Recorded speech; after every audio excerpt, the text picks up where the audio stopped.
Scimandan yesterday picked one of them and already has over 100,000 views on his little program he did on me. Little program? Yeah, right. That one video from Dan has got 10% of the views of your channel as a whole, Ken. Little program. Dan likes to talk about, let's see, former science teacher doesn't know any science. Ooh, it's one of my thumbnails. I better get an honorable mention, Ken. Well, Dan, you braved keyboard warrior. Why don't you come debate me, okay? Anybody interested in having a whip around by Kent the dictionary? Whip around? The hell is a whip around? I meant a whip round. How exactly is Dan a keyboard warrior? Kent Hovind tries to debunk Scimandan and fails miserably. Creepy blinder. Yes! But it's Creaky. Creaky. Please subscribe. Do you remember last week when I published this flat earth video and I said in that video that I hadn't done any research and I was just going to call it as I see it? Let's try the same approach on Kent Hovind, shall we? You don't want to visit this Creation Science Center. Yeah, too right you don't. Have I been there myself? No, I haven't. Am I in regular contact with somebody who works at Dinosaur Adventureland? You bet your ass I am. And I know that Kent probably doesn't believe me, but who cares?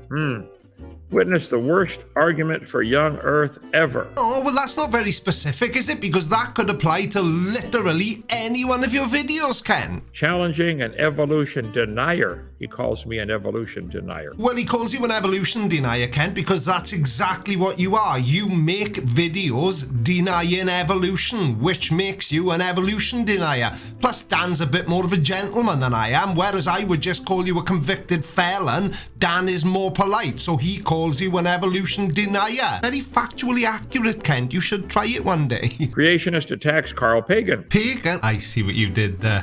Very clever, Kent. Carl Sagan. When you think the Grand Canyon was made in a week, when you think the whole Grand Canyon, the whole state of Arizona, and the whole world fit in a dot. You're a f***ing genius. Oh! Well, Dan, first of all, thank you for watching my show. I pray it'll sink in one day and you'll see you've been duped into believing the dumbest and most dangerous religion in the history of the world. Sorry, Kent, I hate to interrupt. It's me again. Dan isn't a Christian, though.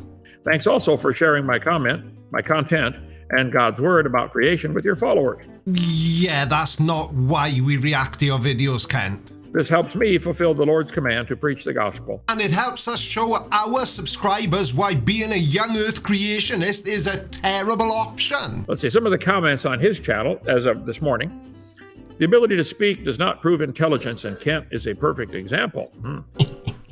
Yaps on for 10 minutes how animals can't talk, then immediately pulls up the Bible and quotes a snake talking. Well, it's a fair point, Kent. What have you got to say about it, though? Can't make this stuff up, folks. Don't sell yourself short, Kent. You make stuff up all the time. Well, James, this is the point. It was a miracle for a snake to talk. Interesting viewpoint, Kent. Now, by miracle, do you mean magical? Because aren't you the ones who say that we think that the world was magically created? You guys think talking and speech evolved. Why are we the only ones that have it like this? Because of millions of years of evolution, Kent. If our ability to speak was a gift from God, why did he create so many different languages? Why would he possibly want the people that he created to not be able to communicate with each other freely? Carry on a conversation like that. Yes, it was a miracle when the snake spoke, and that was the point. James, okay, if you'd like to call, any of you are welcome to call for a debate anytime. I'd really like to get to 500 this year. I'm at 348 now, and I'll take on any of you evolution believers anytime. Let's see. Now, Kent, I know you're a very smart man and all that good stuff. I just thought I'd slip that in there just in case you thought that I thought that Kent is actually a very smart man. Well, I don't. Doesn't you calling us evolution believers by default make you the opposite, which would be an evolution denier, which you took issue with Scimandan calling you? The kind of sad part is Kent will never realize he's wrong, actually, the dinosaur. Now, I hate to be that guy, and it's not often you'll hear me disagree with somebody from our own side of the argument, but Kent knows he's wrong, which makes him a liar, not just misinformed. When he stops existing and nothing happens, he's not here to realize he was wrong. Well, actually, you know Pascal's wager. What if I'm right? Yeah, but you're not. Only humans have language. God gave a serpent language. Pretty sure there was a donkey speak somewhere that could speak too. Yes, let me explain. Typing ape. It's a miracle when that happens, and God can do that. That's the point. You guys don't get it. Okay. No, we get it. If anybody asks you about anything from the Bible that you can't easily explain, you just claim that it's a miracle or magic, and that's the point. Not really the strongest argument, but, you know. R-Y-U-U-Zane. How do you say that? Do you think the scientists are smarter than me? Yes, they gave me electricity, the refrigerator, and Wi-Fi. You did not. Oh, God didn't give you a refrigerator. I'm sorry. I bet he gave you the ability to move and think and breathe and eat and digest food. And I bet there's pretty complicated cells in everybody's body, 100 trillion of them. Which have nothing at all to do with God, but anyway, that's a separate issue. I've just noticed this, well, no, that's a lie. I haven't just noticed, I've always noticed this. Kent never actually answers anything. He will just do what he just did, for example, and read out a comment in a condescending tone, and then make some random reference to the Bible that quite often has nothing at all to do with what he's talking about. You're upset because you didn't get a refrigerator. It's the world's smallest violin. Playing your song, okay? Like that. I can prove scientifically Earth is not billions of years old. The very next sentence, the Bible says.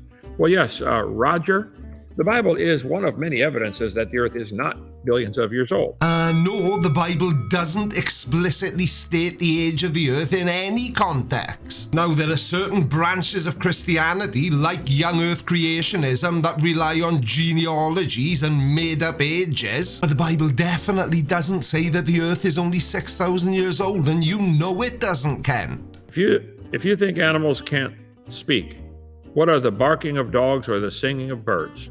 Well, they are certainly making noise. Do they have anything similar to language? Did you guys watch at all the quotes I gave from peer-reviewed journals? Well, you didn't really watch the program. Anyway. Now, this could be my misunderstanding about the way you make videos, Kent, but how exactly does reading comments from underneath Dan's video debunk anything that Dan said? I thought we were debunking stuff. Thank you for showing observing viewers that you skipped, Dan. You skipped all the evidences of a young Earth. Yeah, but that's probably for the same reason as I always appear to skip the evidence for unicorns and fairies. It's because there isn't any. And I would imagine that's the same reason Dan seemed to skip the evidence for a young Earth. And finally chose one that indicates man has not been here for billions of years. See, I talked in this series every Friday night. I showed how the Bible says the Earth is 6,000 years old. The moon is receding, says less than 1.4 billion. The slowing spin of the Earth says it's not billions of years old. Ice caps all formed in the last 4,400 years. The oldest ice caps in the world are found in Antarctica, and ice cores drilled from the Antarctic ice sheet go back hundreds of thousands of years. The oldest ice core records from Antarctica have been dated at around 800,000 years old. You know, it must be awesome to be able to just make things up that you think further your own narrative, you know, instead of actually learning anything. Let's see. Oil and gas from biomass buried in the flood, 4,400 years. I covered a whole hour, 40 minutes on that one. Formation of oil takes millions of years under specific geological conditions, and it begins with the accumulation of organic matter such as plankton, algae, and other microscopic organisms in ancient seas and lakes. Now, over time, this organic matter is buried by sediment layers and subjected to high pressures and temperatures, causing it to undergo chemical changes. So, Kent, are you now also saying that every geologist that has ever existed is wrong because what they do doesn't fit into the biblical account? The Earth's magnetic field is decaying, showing it's not billions of years old. Or, and call me crazy if you want to, is Earth's magnetic field decaying because it's billions of years old? I wonder if Kent actually realizes that most of his proofs that the Earth is young actually do the exact opposite. And then I gave one on the oldest written language is only 5,000 years old. But doesn't that just prove that we didn't start writing things down until about 5,000 years ago? Hello and welcome along to another episode of Tinfoil Tuesday with me, Simon and Dan. Thank you very much for joining me.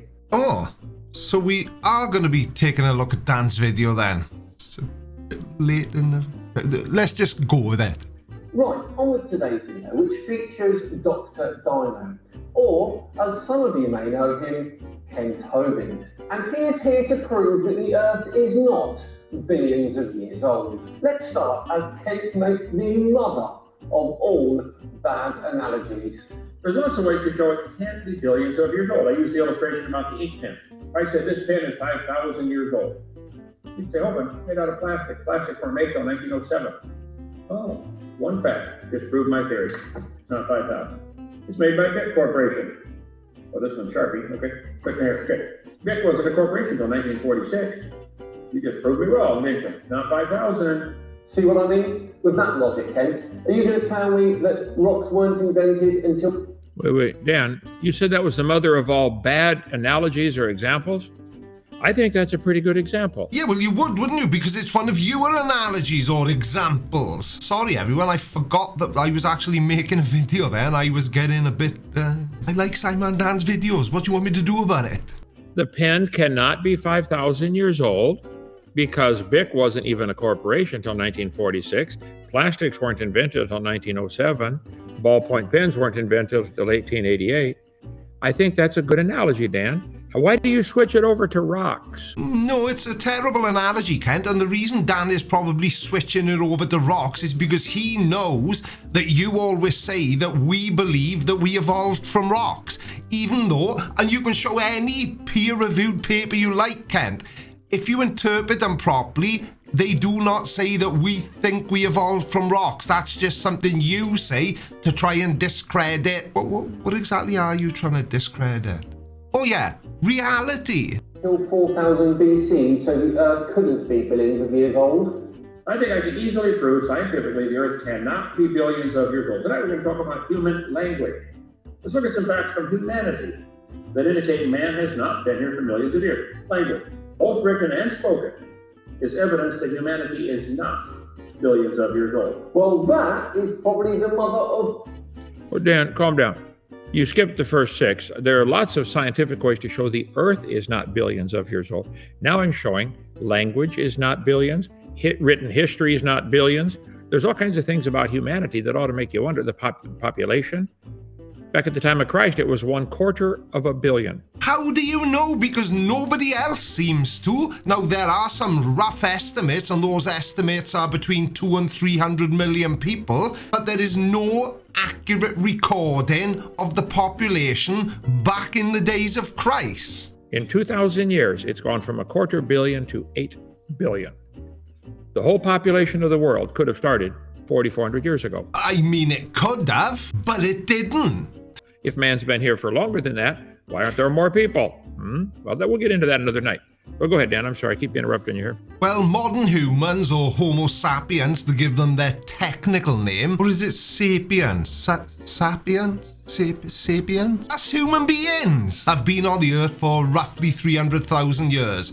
So why isn't the population bigger? Mortality rates? Fertility rates? Resource constraints? Epidemics and pandemics? War and conflict? Shall I go on? Because I can if you need me to. Population growth is not constant. Of all straw man arguments, I don't think I have ever heard anyone say or claim that humanity is billions of years old. Never. Come on, Kent, you must do better. The Bible says, in the beginning, God created the heaven and the earth. Verse 3, and God said. The first mention of language is God speaking. It's mentioned a bunch of times. God said, God said, God said, all through the Bible, like a whole bunch of times. God said. See, God created language.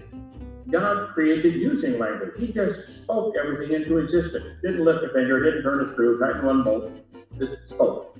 And there it was. Perfect. In a language which is now probably extinct. Makes perfect sense. English, by the way, which is obviously the language you're speaking and the language which is most widely spoken on Earth, was not first used until around 500 AD. Why go to the trouble of creating a world with just one language and then allow up to 7,000 other languages to evolve over time? I said that earlier in this video. Oh, I feel very smart now. Dan, you don't get it. God did create one language. Adam and Eve only spoke one language in the garden.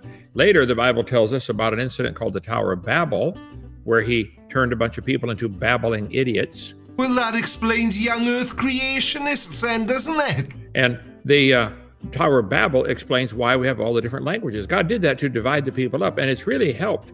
If everybody spoke one language still today, there'd be a whole lot more problems on this planet, a whole lot more wars. But why would God want to divide up the people that he created in his own image? That seems a little bit counterproductive to me. It keeps people just kind of isolated, their own little group. The Chinese stay over here, the Japanese here. And certainly languages change. No question. English language has changed a lot, and no question. So what you're saying then, Kent, is the language that human beings speak has evolved. But that doesn't prove anything about evolution. It's quite the opposite. Damn. So human beings' language evolving disproves evolution. Well, You just create one language and then stick with that. Otherwise, you just... why don't you create your own universe and do it any way you want, Dan? Go make your own universe. Go ahead, make it any way you want. We don't need to create another universe, Ken. Unless, of course, we can create a new universe where you don't exist at all. That would be nice. But we don't need to create a new universe. The Big Bang did a perfectly acceptable job the first time. And the only time. Yeah. Despite claims it's possible, the evidence says no. Scientific American, a couple of years ago. But there are some great apes who are capable of using sign language. That... Dan, are you disagreeing with a peer-reviewed journal, Scientific American? Why don't you debate them? They're the ones that said it. I was reading their quote. This is sign language from an ape. All he wants is a banana, okay? He's learned to make certain shapes and signs to get his banana. This is not language. So what you're saying then is that this ape has learned to communicate with his hands in such a way as to get him what he wants. So to ask a question, if you will, you know, can I have a banana? How is that not language? is a language, a visual one, and you do need to know what you are referring to understand it. And who are the great apes most closely related to? Oh yes, us, because we're a great ape. Speak for yourself, Dan. You're a great ape. Yes, he is, and so am I. And whether you choose to believe it or not, Kent, so are you. Well then, Dan, call Scientific American and debate them, why don't you? They're the ones that said it. Lots of experts on this field have said the same thing. If you disagree, call them. They're just pointing out the obvious. There's something different about humans from all the rest of the animals. Exactly, Kent. And that difference is our level of intelligence. Well, that applies to most people. And this is a crow solving a complex puzzle to obtain food. And it's doing so by using logic. Yeah, nicely timed, confused face, Kent, but I completely understand. Logic is probably a foreign concept to you. And what did your text say? Experience teaches us that these are absent from the rest of the animal kingdom. Looks to me that crow defies your belief there, Kent. Here we go. And that's how we know when Kent Hovind has no comeback. He'll just sit there and smirk to himself. Well, Dan, no, I do need to bang on about it because you don't get it. You just said, yes, they do have a language, and they don't, Dan. I get it. You don't get it, okay? That has got to be one of the stupidest things I have ever heard Kent Hovind say. And let's be honest, he says a lot of stupid stuff. How can any rational human being possibly say that animals don't have language? Is it very different to our own language? Of course it is. We are the only species that has evolved the ability for complex language. But to say that animals can't communicate with each other, because they do, and at its most basic form, that's all language is the ability to communicate with each other, is a complete idiot. Yes, you think you're smarter than God. And you think there is no God. Some of you are dumb enough to believe that. So if we don't believe in God, how can we possibly think we're smarter than somebody who we don't believe exists in the first place? And just for the sake of clarity and to highlight that I saw exactly what you just did there, Kent, atheists don't believe that God doesn't exist. We just don't accept that he does. It's a very different thing. Oh, you're still here then. I hope you enjoyed this video and maybe even learned something new. If you did, then you'll probably enjoy this video as well. Don't forget to hit the like button if you haven't already and subscribe if you're new. And I will see you all again very soon or in a few minutes if you do decide to watch this recommended video. Love you, bye.